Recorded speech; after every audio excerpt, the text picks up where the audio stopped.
Hello बच्चों, मैं हूँ रोहित मिश्रा और आप देख रहे हैं क्यूरियस सेल। तो जैसे कि पिछले लेक्चर में हमने आपके केमिकल रिएक्शंस एंड इक्वेशंस इस चैप्टर का पहला पार्ट देखा था। ओके, तो ये होगा उसका सेकंड पार्ट और hopefully the last part of the lesson. आगे देखेंगे हम शायद इस हर एक लेक्चर के या फिर हर एक लेसन के जो एक्सरसाइज है या फिर प्रॉब्लम सेट है उसका भी वीडियो बनाने की कोशिश करेंगे। तो चलिए इसका सेकंड पार्ट शुरू करते हैं। देखिए, तो पहला जो टॉपिक है वो है टाइप्स ऑफ केमिकल रिएक्शंस। ठीक है, टाइप्स ऑफ केमिकल रिएक्शंस। तो हमने पिछले लेक्चर में केमिकल रिएक्शंस के बारे में जाना था, केमिकल इक्वेशंस के बारे में जाना था। अब हम केमिकल रिएक्शंस के टाइप देखेंगे। तो पहले कुछ बातें हमें पता होनी चाहिए, तो ये हमें भी देख लेते हैं। देखिए, atoms of one element do not change into those of the other element in a chemical reaction। क्या होता है, देखिए, अगर केमिकल रिएक्शन हो रहा है, रिएक्टेंट से प्रोडक्ट बन रहा है, तो ऐसा नहीं है कि समझिए कोई रिएक्शन है जैसे कि मैग्नीशियम हमने देखा था, मैग्नीशियम, सॉरी जरा, हाँ ठीक है, मैग्नीशियम प्लस ऑक्सीजन, ये वाला देखा था हमने, मैग्नीशियम रिबन का रिएक्शन। तो इसमें क्या हो रहा है, मैग्नीशियम प्लस ऑक्सीजन और मैग्नीशियम ऑक्साइड बन रहा है फिर। ठीक है, तो यहाँ जो है मैग्नीशियम का एटम मैग्नीशियम ही रहेगा प्रोडक्ट में भी। ऐसा नहीं है कि मैग्नीशियम का एटम जो है ऑक्सीजन का एटम बन जाएगा। ओके, और ऑक्सीजन का एटम ऑक्सीजन ही रहेगा। यह भी बैलेंस्ड रिएक्शन नहीं है, तो हमसे बैलेंस कैसे करेंगे, यहाँ 2 लिख देंगे और यहाँ भी 2 लिख देंगे। हो गया है, देखिए, 2 atoms of magnesium, 2 atoms of oxygen, here also 2 atoms of magnesium and 2 atoms of oxygen। तो बैलेंस रिएक्शन हो गया। तो इसमें हमें क्या पता करना है कि जो रिएक्टेंट में जो एटम है वो प्रोडक्ट में भी उसी एलिमेंट का एटम रहता है, किसी दूसरे एलिमेंट में चेंज नहीं हो जाता है। नॉर डू एटम्स डिसअपियर और अपीयर फ्रॉम एल्सवेयर। ठीक है, जो रिएक्टेंट में जो एलिमेंट्स हैं उन्हीं के वही एलिमेंट्स हमें प्रोडक्ट में भी देखने को मिलेंगे। मैं एलिमेंट्स की बात कर रहा हूँ, कंपाउंड्स की नहीं। ठीक है, कंपाउंड्स अलग होते हैं, एलिमेंट्स अलग होते हैं। जो जिस एलिमेंट से रिएक्टेंट बना है उसी एलिमेंट से प्रोडक्ट भी बना होगा। कोई दूसरा आइटम समझिए, यहाँ मैग्नीशियम है और ऑक्सीजन है रिएक्टेंट में, प्रोडक्ट में मैग्नीशियम और ऑक्सीजन से ही डिराइव कोई कंपाउंड आएगा। ऐसा नहीं होगा कि बीच में ही आयरन आ जाए कहीं, ठीक है, या फिर जिंक आ जाए, ऐसा नहीं होगा। जो एलिमेंट रिएक्टेंट में है वही प्रोडक्ट में भी रहेंगे। ओके, आगे देखिए, the chemical reactions involve breaking and forming of bonds between atoms to produce new substance. क्या हो रहा है, जब केमिकल रिएक्शन होगा तो मैंने आपको पहले ही बताया था कि केमिकल बॉन्ड्स टूटेंगे या बनेंगे प्रोडक्ट फॉर्म करने के लिए। ओके, तो ये तो हमें पता था। अब चलिए हम देखते हैं टाइप्स ऑफ केमिकल रिएक्शन, जिसमें कि पहला है कॉम्बिनेशन रिएक्शन। ठीक है, अब आप मुझे बताइए कि आपको कॉम्बिनेशन इस वर्ड से क्या समझ में आता है। कॉम्बिनेशन का मतलब होता है जुड़ना, ठीक है, कंबाइन होना या फिर एक साथ मिल जाना। तो देखिए बहुत ही सिंपल है फिर तो। अब हमने वर्ड का मतलब पता कर लिया, तो दो सब्सटेंस मिलके एक सब्सटेंस बना रहे हैं या दो से ज्यादा सब्सटेंस मिलके एक सब्सटेंस प्रोडक्ट में बना रहे हैं, इसका मतलब कॉम्बिनेशन रिएक्शन। पर हम यहाँ देख लेते हैं क्या लिखा है। देखिए, व्हेन टू और more reactants combine to form a single product, ठीक है, reaction is known as combination reaction. जब एक से ज्यादा रिएक्टेंट, दो से ज्यादा या एक से ज्यादा रिएक्टेंट जब कंबाइन होंगे और एक ही प्रोडक्ट फॉर्म करेंगे, तब हम उसे क्या कहेंगे, कॉम्बिनेशन रिएक्शन। देखिए यहाँ कैल्शियम ऑक्साइड है, ओके, कैल्शियम ऑक्साइड जिसे क्विकलाइम भी कहा जाता है। आपको ये याद रखना होगा बिकॉज दिस, ये जो कॉमन नेम्स है जैसे क्विकलाइम, स्लैक्टलाइम, ये बहुत ही इंपॉर्टेंट है और कभी कभी एग्जाम में आपको कंफ्यूज करने के लिए डायरेक्ट ये नाम दे देते हैं, कॉमन नेम। कैल्शियम ऑक्साइड कहेंगे तो आप तो समझ जाएंगे, और ये क्या करते हैं, कॉमन नेम दे देते हैं, इसके लिए हम कंफ्यूज हो जाते हैं। इसके लिए कॉमन नेम भी आप याद रखिए। क्विक लाइम मतलब कैल्शियम ऑक्साइड, और सेलेक्ट लाइम मतलब कैल्शियम हाइड्रोक्साइड। सेलेक्ट लाइम मतलब कैल्शियम हाइड्रोक्साइड। देखिए, तो जब calcium oxide plus water combine होकर कैल्शियम हाइड्रोक्साइड बनाएंगे, और हीट इवॉल्व होगा। ठीक है, हीट कोई ये नहीं है, प्रोडक्ट है बट उसका कोई फिजिकल एक्सिस्टेंस नहीं है, वो एनर्जी के फॉर्म में है। ठीक है, तो दो रिएक्टेंट्स ने कंबाइन होकर एक प्रोडक्ट बनाया, इसीलिए इसे कॉम्बिनेशन रिएक्शन कहेंगे। देखिए नीचे भी वही लिखा है, कैल्शियम ऑक्साइड रिएक्ट्स विगोरसली, बहुत तेजी मतलब बहुत विगोरसली मतलब बहुत तेजी से रिएक्ट करता है with water to form slaked lime called calcium oxide, calcium hydroxide, releasing a large amount of heat. नाम समझ गए। देखिए अब क्या होगा, जब सिलेक्ट लाइम को भी, कैल्शियम हाइड्रोक्साइड को भी जब हम कार्बन डाइऑक्साइड से कंबाइन करेंगे तो हमें कैल्शियम कार्बोनेट मिलेगा, कैल्शियम कार्बोनेट और वाटर मिलेगा। ठीक है, अगर हम इससे सिलेक्ट लाइम में कैल्शियम हाइड्रोक्साइड को भी वाटर से ट्रीट करेंगे तो हमें कैल्शियम कार्बोनेट मिलेगा। तो आपको यहाँ क्या समझ में आना चाहिए, अगर हमें क्या, आपको यहाँ से आइडिया होना चाहिए, अगर हमें खाली कैल्शियम हाइड्रोक्साइड बनाना है, ठीक है, तो हमें यहाँ limited amount of water use करना होगा। अगर आप ज़्यादा वाटर यूज कर देंगे तो कैल्शियम कार्बोनेट भी बन सकता है। तो जब इंडस्ट्रियल प्रोडक्शन होता है कैल्शियम हाइड्रोक्साइड का, तो हम क्या करते हैं, limited amount of water use करते हैं ताकि हमें जो प्रोडक्ट चाहिए जो कि कैल्शियम हाइड्रोक्साइड है वही बने, कैल्शियम कार्बोनेट ना बन जाए। कुछ और भी एग्जांपल्स है देखिए कॉम्बिनेशन रिएक्शन के। पहला है बर्निंग ऑफ कोल। जब कोल यानी कार्बन से डिराइव्ड कंपाउंड्स, तो कोल का क्या होता है, जब कोल को ऑक्सीजन के साथ रिएक्ट करवाया जाता है तो कार्बन डाइऑक्साइड बनता है। ठीक है, दो रिएक्टेंट ने मिलकर एक प्रोडक्ट बनाया। Okay, formation of water from H2O, H2 and oxygen. ठीक है, जब हम हाइड्रोजन, डाइहाइड्रोजन और डाइऑक्सीजन को रिएक्ट करवाएं तो हमें वाटर मिलता है। तो दो रिएक्टेंट ने मिलकर एक प्रोडक्ट बनाया है।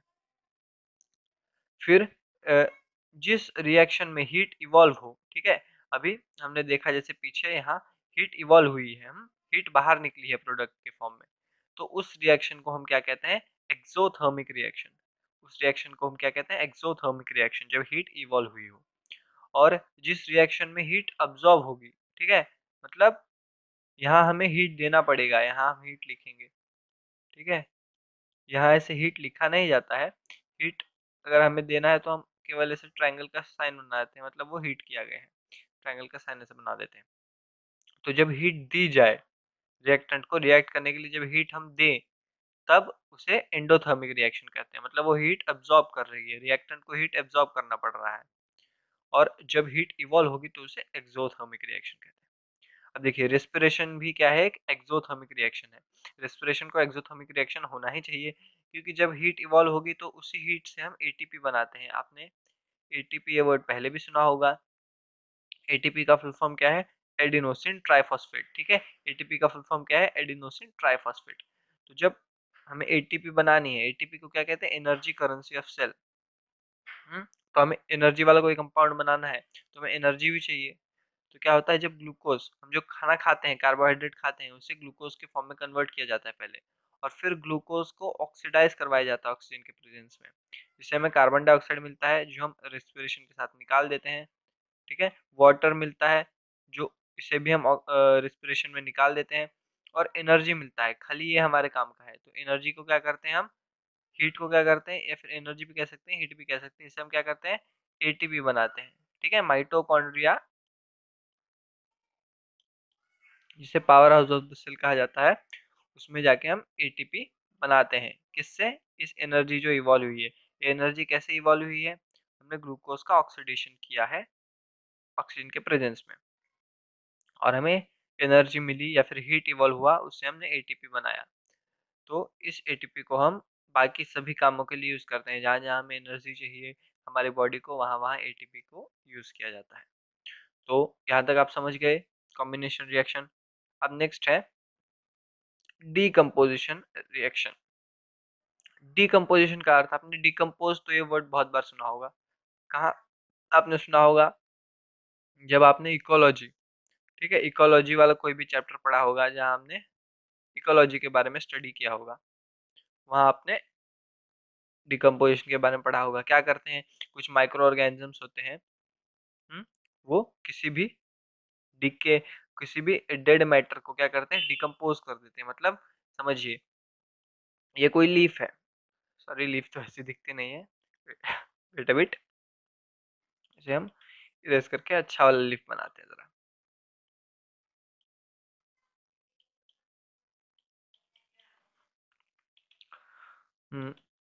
ये रहा आपका ये लीफ है।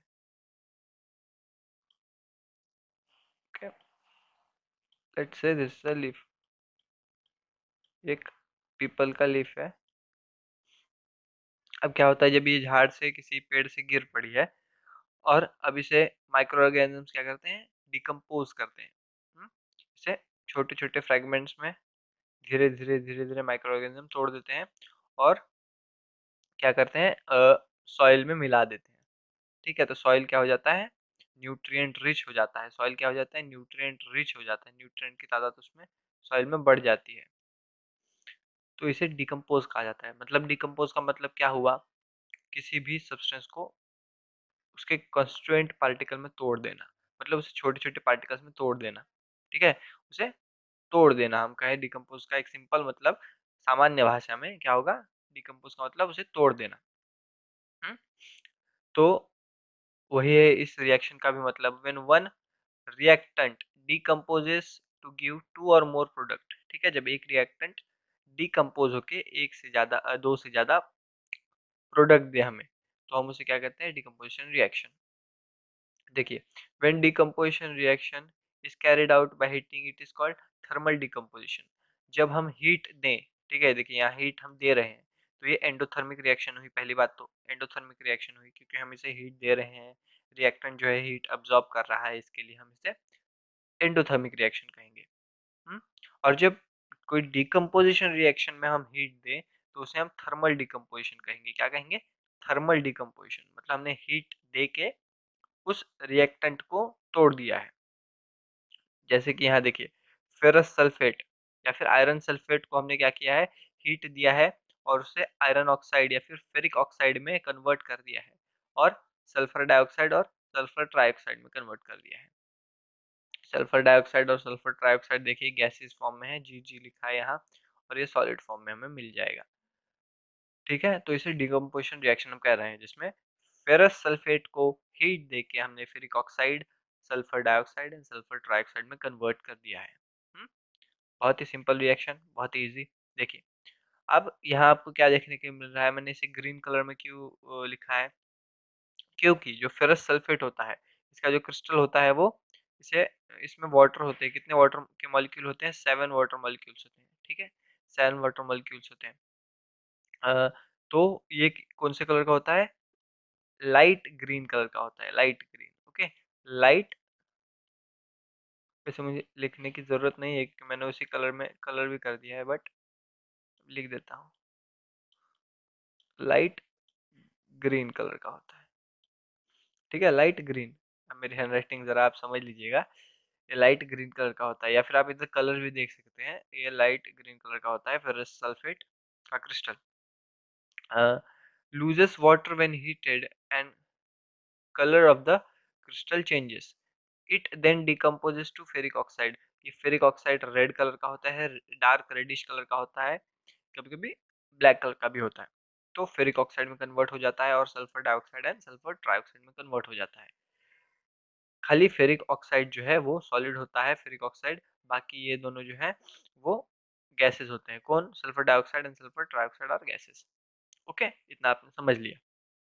तो आपको याद रखना है कि क्रिस्टलाइन फॉर्म में फेरस सल्फेट के पास 7 वाटर मॉलिक्यूल्स होते हैं, क्या हो रहा है, हाँ, 7 वाटर मॉलिक्यूल्स होते हैं, और वो जो वाटर लूज करता है तो उसका कलर चेंज हो जाता है, और फिर डिकम्पोज होने के बाद वो फेरिक ऑक्साइड बना देता है। ठीक है, चलिए आगे बढ़ते हैं। देखिए, decomposition of calcium carbonate to calcium oxide, line ऊपर आ गया। Calcium carbonate to calcium oxide and carbon dioxide on heating is an important decomposition reaction used in various industries। ठीक है, जब हम कैल्शियम कार्बोनेट का फॉर्मूला ये है, आपको फॉर्मूलेज यहाँ यही याद कर लेने हैं। वीडियो को पॉज करके 5 टाइम लिख लीजिए फॉर्मूला, और उसका नाम भी, तो आपको याद हो जाएगा। जब उसे हीट करते हैं कैल्शियम कार्बोनेट को, तो वो कैल्शियम ऑक्साइड देता है। कैल्शियम ऑक्साइड को क्या कहते हैं? क्विकलाइम। ठीक है, लाइम या फिर क्विकलाइम कहते हैं इसे। तो हमें क्या मिलता है? जब हम कैल्शियम कार्बोनेट को हीट करेंगे तो हमें कैल्शियम ऑक्साइड और कार्बन डाइऑक्साइड मिलता है। फिर जैसे कि हमने ये रिएक्शन भी देखा है, देखिए lead nitrate. Okay, lead nitrate का हमने देखा था प्रेसिपिटेशन रिएक्शन।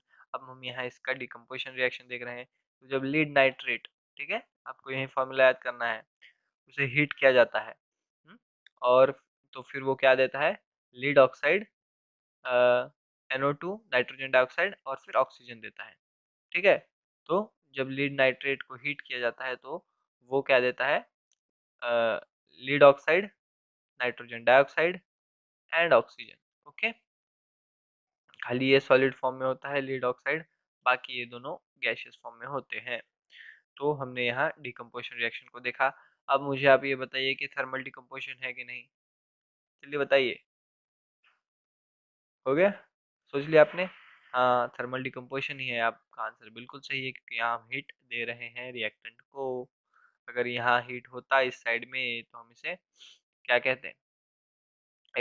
एक्सोथर्मिक रिएक्शन कहते हैं। अब लास्ट रिएक्शन, लास्ट ही है ना? शायद लास्ट है। लास्ट रिएक्शन है ये डिस्प्लेसमेंट रिएक्शन। तो डिस्प्लेसमेंट, डिस्प्लेस क्या करना? डिस्प्लेस का मतलब क्या है?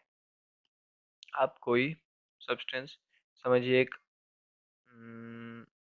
ब्लॉक यहाँ रखा है, हम्म, जमीन पे ऐसे रखा है। अब इस ब्लॉक को मैंने यहाँ से पुश करके यहाँ ला दिया, हम्म, यहाँ ला दिया।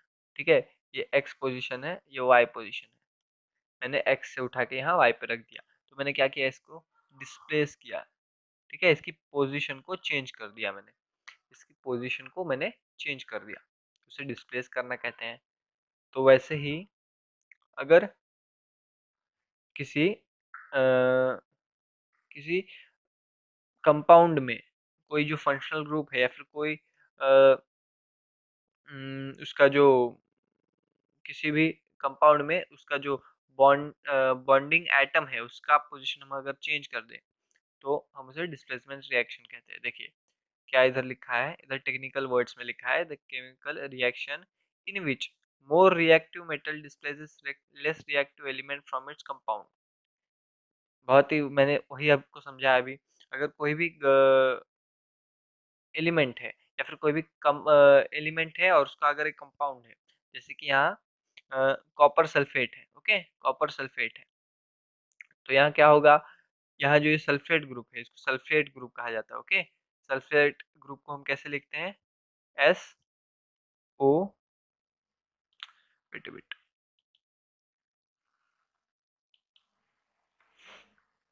SO4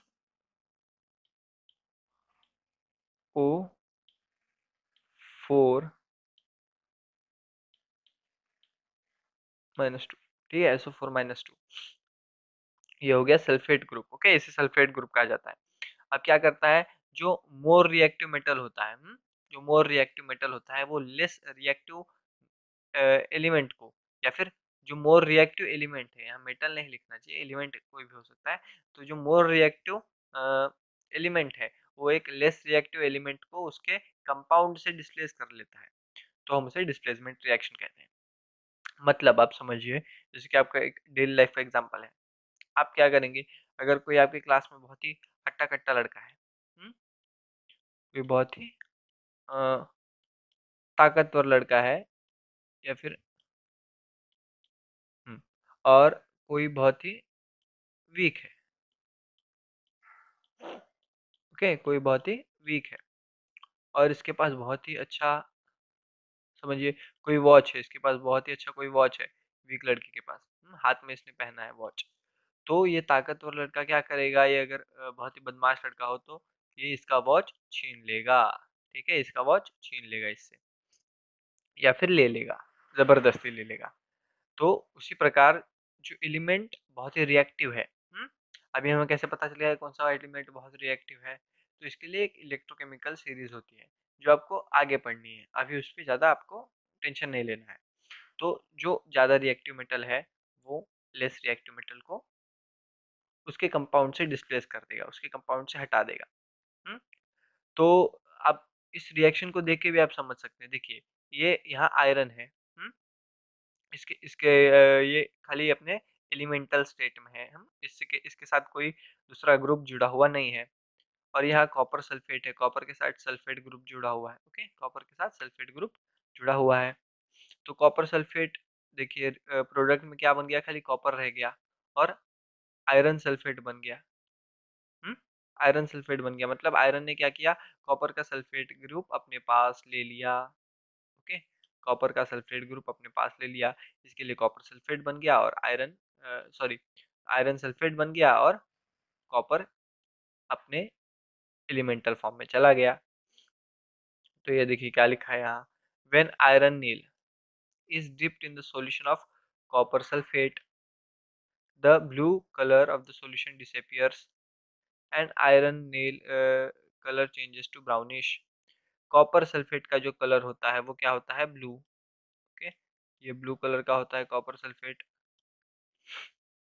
और इसलिए अगर इसका सॉल्यूशन है, समझिए कॉपर का कोई जैसे हमने एक बीकर में कॉपर का सॉल्यूशन रखा है, तो वो सॉल्यूशन का क्या कलर होगा, सॉल्यूशन का कलर होगा, वेट अ बिट,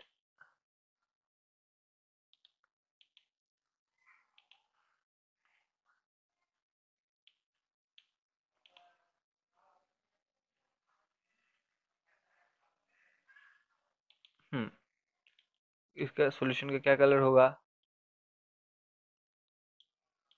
यहाँ कलर दिख नहीं रहा है ब्लैक बोर्ड पे, तो आप सपोज कर लीजिए कि ये ब्लू कलर का है। Okay, let's try this blue and see if we can see that.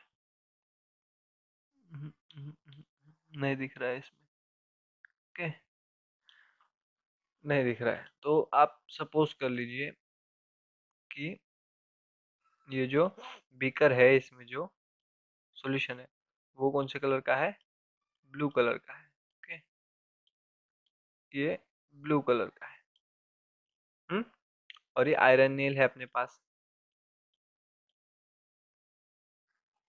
Nail है अपने पास आयरन का। ओके, अब जब हमने आयरन नेल इसमें डाला तो क्या होगा, जो कॉपर सल्फेट है वो कॉपर में कन्वर्ट हो जाएगा और आयरन है वो आयरन सल्फेट में कन्वर्ट हो जाएगा। तो जो आयरन नेल का सरफेस है, ओके, तो जो आयरन नेल का सरफेस है इस पे क्या बन जाएगा, एक लेयर आ जाएगा किसका, आयरन सल्फेट का। आयरन सल्फेट का लेयर आ जाएगा, इसके लिए जो है आयरन का कन्वर्ट, आयरन का कलर जो है, आयरन नेल का कलर वो ब्राउनिश हो जाएगा। आयरन सल्फेट का कलर आ जाएगा, इसके लिए वो ब्राउनिश हो जाएगा। और जो ये सॉल्यूशन का कलर है ब्लू, ये चला जाएगा, क्यों, क्योंकि जो कॉपर सल्फेट था वो डिसअपियर हो गया कॉपर में, या फिर वो कॉपर में कन्वर्ट हो गया, इसके लिए उसका सॉल्यूशन का कलर भी चला जाएगा। In this reaction, iron has displaced or removed another element, copper, from copper sulfate. Okay, copper को कॉपर सल्फेट से हटा दिया। तो मतलब डिस्प्लेसमेंट रिएक्शन का मतलब आप समझ गए, जो लेस रिएक्टिव एलिमेंट है उसको मोर रिएक्टिव एलिमेंट उसके कंपाउंड में से डिस्प्लेस कर देता है। और हमने एक एग्जांपल भी देखा, और भी कुछ एग्जांपल से देखिए, आयरन है, सॉरी ये जिंक है। जिंक क्या कर रहा है, कॉपर सल्फेट को डिस्प्लेस कर रहा है, सल्फेट ग्रुप कॉपर का ले रहा है और खुद जिंक सल्फेट बना रहा है और कॉपर को एलिमेंटल फॉर्म में डाल दे रहा है। जो लीड है, lead copper chloride, copper chloride क्या कर रहा है, डिस्प्लेस कर रहा है और खुद लीड क्लोराइड बना रहा है और ये कॉपर को एलिमेंटल स्टेट में डाल दे रहा है।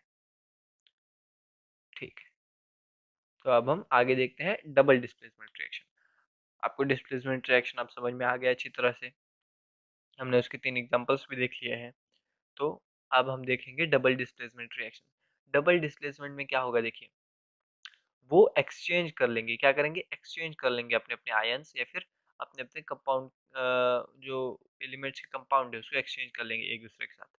जैसे कि यहाँ सोडियम सल्फेट है और बेरियम क्लोराइड है, तो यह क्या करेंगे, बेरियम सल्फेट ग्रुप को अपने साथ ले लेगा और क्या बना देगा, देखिए बेरियम सल्फेट।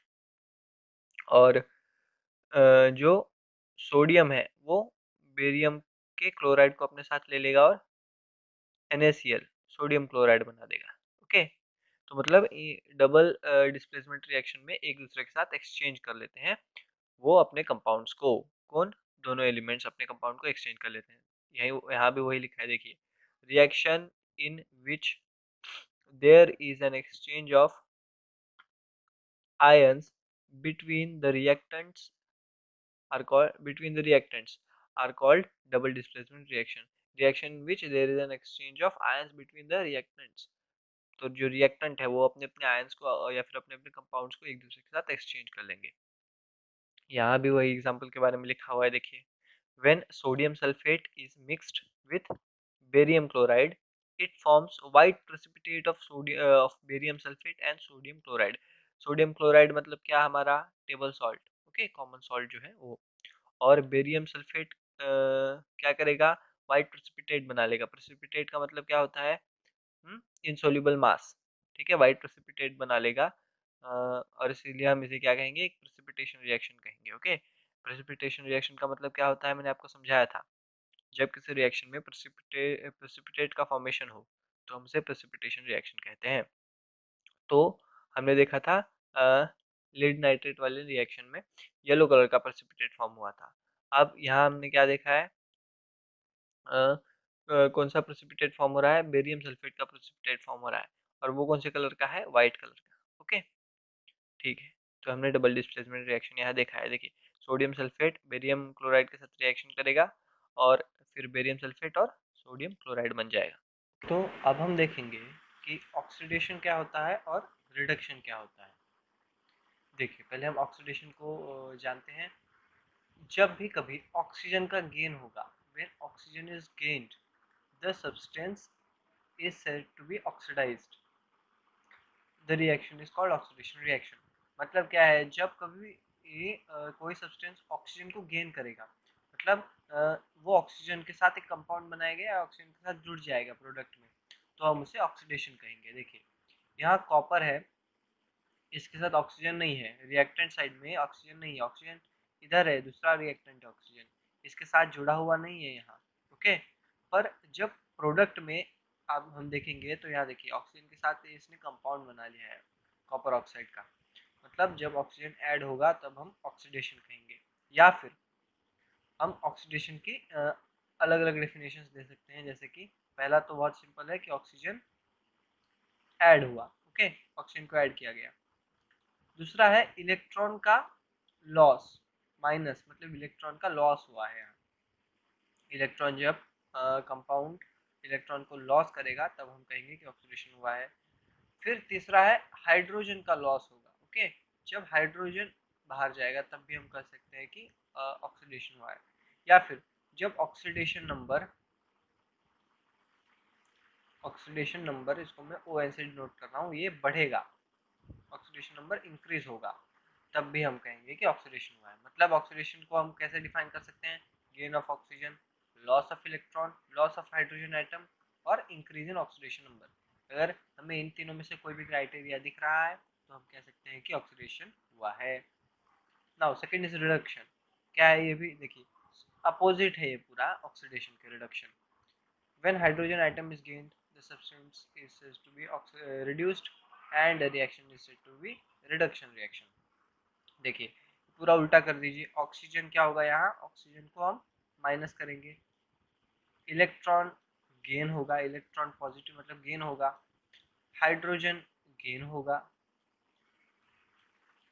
और ऑक्सीडेशन नंबर क्या होगा, डिक्रीज होगा। ऑक्सीडेशन नंबर ये N है, ओके, ऑक्सीडेशन नंबर डिक्रीज होगा, ऑक्सीडेशन नंबर डिक्रीज होगा मतलब ऑक्सीजन का लॉस, इलेक्ट्रॉन का गेन, हाइड्रोजन का गेन और रिडक्शन, ऑक्सीडेशन नंबर डिक्रीज होगा। देखिए यहाँ कॉपर ऑक्साइड है और हाइड्रोजन है, तो यहाँ क्या हुआ है, ऑक्सीजन का लॉस हो रहा है कॉपर में। ओके, तो यहाँ रिडक्शन हुआ है because oxygen is lost. And यहाँ हाइड्रोजन जो है इसके साथ ऑक्सीजन जुड़ गया है, इसके लिए यहाँ क्या हुआ हो रहा है, यहाँ हो रहा है ऑक्सीडेशन, हाइड्रोजन का ऑक्सीडेशन हो रहा है। ओके, क्योंकि हाइड्रोजन के साथ ये वाला ऑक्सीजन आके जुड़ रहा है, इसके लिए हाइड्रोजन का ऑक्सीडेशन हो रहा है। अब हम देखेंगे कि रिडॉक्स रिएक्शन का मतलब क्या है। देखिए रेड ऑक्स, ये वर्ड में ही छुपा है। रेड का अर्थ होता है रिडक्शन। ओके, रेड का अर्थ होता है रिडक्शन, रिडक्शन।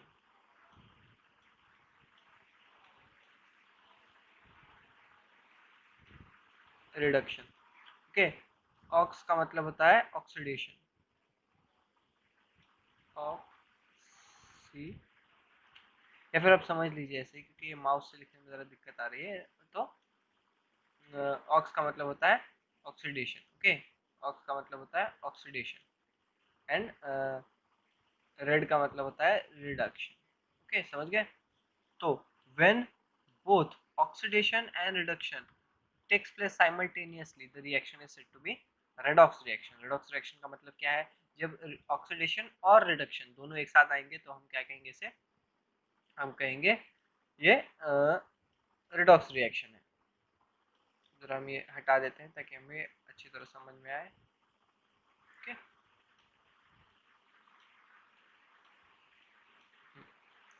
चलिए हम पूरा ही हटा दिया हमने। It's go. देखिए ये कॉपर ऑक्साइड है, हाइड्रोजन है। ये रिएक्टेंट है, ये कॉपर और वाटर प्रोडक्ट है। देखिए यहाँ क्या हो रहा है, ऑक्सीजन का लॉस हो रहा है कॉपर में, ऑक्सीजन का लॉस हो रहा है, इसके लिए रिडक्शन है यहाँ।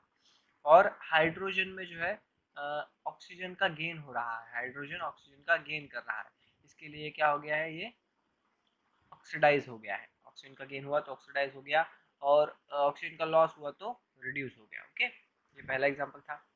तो देखिए इसका अगला एग्जांपल है रिडॉक्स रिएक्शन का। देखिए यहाँ जिंक ऑक्साइड और कार्बन के साथ, यहाँ जिंक ऑक्साइड से जिंक में कन्वर्ट हो रहा है। जिंक क्या हो रहा है, जिंक ऑक्साइड से जिंक में कन्वर्ट हो रहा है, मतलब ऑक्सीजन को लूज कर रहा है। तो ये क्या होगा, ये होगा रिडक्शन। ओके, यहाँ जिंक का रिडक्शन हो रहा है क्योंकि ऑक्सीजन को वो लॉस कर रहा है इसके लिए। और कार्बन जो है, कार्बन से कार्बन मोनोऑक्साइड में कन्वर्ट हो रहा है।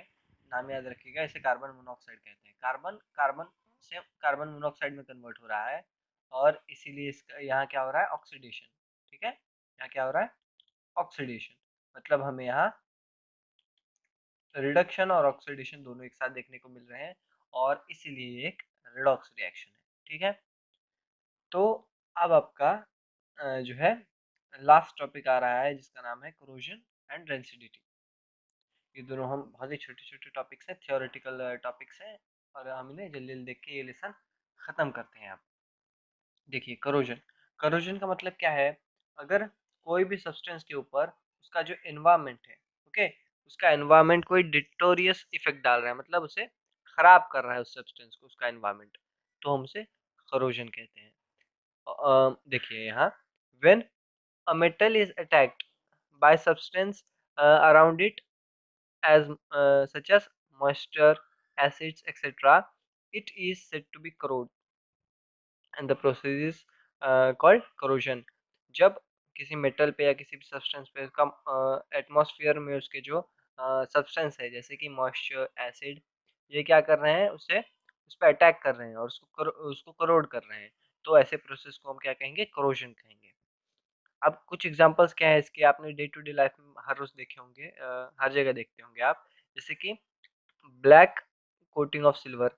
आपकी मम्मी या फिर आपके कोई आपकी कोई बहन वगैरह, या फिर आप भी कभी अंगूठी पहनते होंगे किसी सिल्वर की, या फिर कोई पायल पहनता होगा सिल्वर की, या फिर कोई मूर्ति होगी सिल्वर की, तो आप देखते होंगे कि उस पे जो है ब्लैक कोट आ जाता है।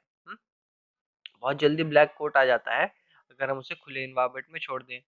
या फिर green coating of copper, copper पे ग्रीन कोटिंग है तो बहुत ही डे टू लाइफ में बहुत ही जल्दी देखने को मिल जाता है हमें।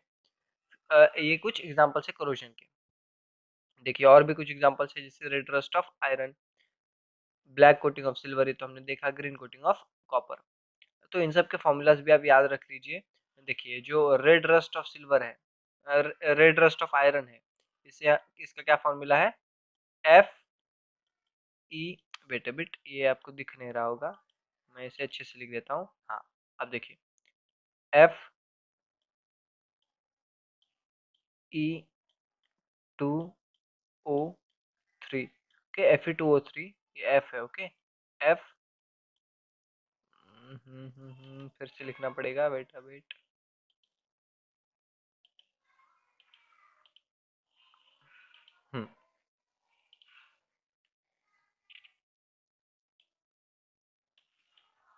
Fe2O3, ये है रेड रस्ट ऑफ आयरन का फॉर्मूला, जो क्या होता है, आयरन ऑक्साइड होता है एक। फिर ब्लैक कोटिंग ऑफ सिल्वर, इसका फॉर्मूला है Ag2S, silver sulphide, Ag2S, okay.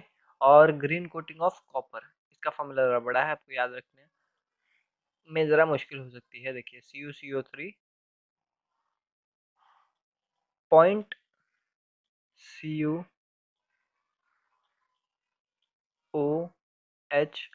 Whole square, sorry whole twice, whole square नहीं, whole twice, CuCO3 CuOH whole twice, ठीक है। ये फॉर्मूलाज आप याद रखिएगा, बहुत ही इंपॉर्टेंट फॉर्मूलाज है। फिर corrosion causes damage to car bodies, bridges, iron rails, ships and to all objects made up of metals, especially those of iron, ठीक है। आपने देखा होगा कि हर जगह जो आयरन के सामान होते हैं उन्हें पेंट करना पड़ता है बार बार, उन्हें जो है उन पे ग्रीस कोटिंग्स लगानी पड़ती है, क्यों? क्योंकि वो बहुत जल्दी करोड हो जाते हैं, और इसमें बहुत सारा पैसा भी वेस्ट होता है, लोगों का, गवर्नमेंट का, सभी लोगों का बहुत सारा पैसा इसमें वेस्ट हो जाता है। अब लास्ट टॉपिक है रैंसिडिटी। देखिए, when fats and oils are oxidised they become rancid and their smell and taste changes, ठीक है। ये खराब हो जाते हैं फैट्स और ऑयल्स जो होते हैं, जो सैचुरेटेड, सॉरी, जो अनसैचुरेटेड फैट्स एंड ऑयल्स होते हैं ज़्यादा करके, वो क्या होते हैं, ऑक्सीडाइज्ड हो जाते हैं। ऑक्सीजन मतलब हम अगर उन्हें बाहर के एटमॉस्फेयर में छोड़ दे खुला, तो बहुत जल्दी ऑक्सीडाइज हो जाते हैं, और इसकी वजह से उनका टेस्ट और स्मेल खराब हो जाता है। Usually substance are prevented which prevent oxidation called antioxidants, इनको क्या कहते हैं, antioxidants, are added to foods containing fats and oils. जिस फूड में फैट एंड ऑयल होता है उनमें क्या करते हैं कंपनियां, एंटीऑक्सीडेंट मतलब जो ऑक्सीडेशन को प्रिवेंट करे, ऐसे केमिकल्स डाल देती हैं ताकि उनका ऑक्सीडेशन ना हो और वो खराब ना हो बहुत जल्दी, ठीक है। Keeping foods in air tight container helps to slow down oxidation. आप जब एयर टाइट कंटेनर में रखेंगे तो एयर नहीं होगा, तो ऑक्सीजन बहुत कम मात्रा में होगा, इसके लिए उसका ऑक्सीडेशन भी स्लो हो जाएगा, इससे फूड को हम बचा सकते हैं बहुत सारे दिनों तक। तो यहाँ आपका केमिकल रिएक्शंस एंड इक्वेशंस वाला जो चैप्टर है वो ख़त्म हो चुका है। आगे आने वाले दिन में हम इसके सॉल्यूशन के वीडियोस भी डाल देंगे, इसके आप जो प्रॉब्लम सेट है या एक्सरसाइज है उसे भी हम सॉल्व करवा देंगे। तब तक के लिए आपका ये वीडियो देखने के लिए बहुत बहुत शुक्रिया, और आपको अगर वीडियो पसंद आया हो तो लाइक कर दे चैनल को और सब्सक्राइब कर दे, ताकि आपको और आने वाली जो एजुकेशनल वीडियोस हैं और लेसन्स के जो वीडियोस हैं वो आपको देखने को मिलते रहे। तब तक के लिए धन्यवाद, शुक्रिया, और टेक केयर।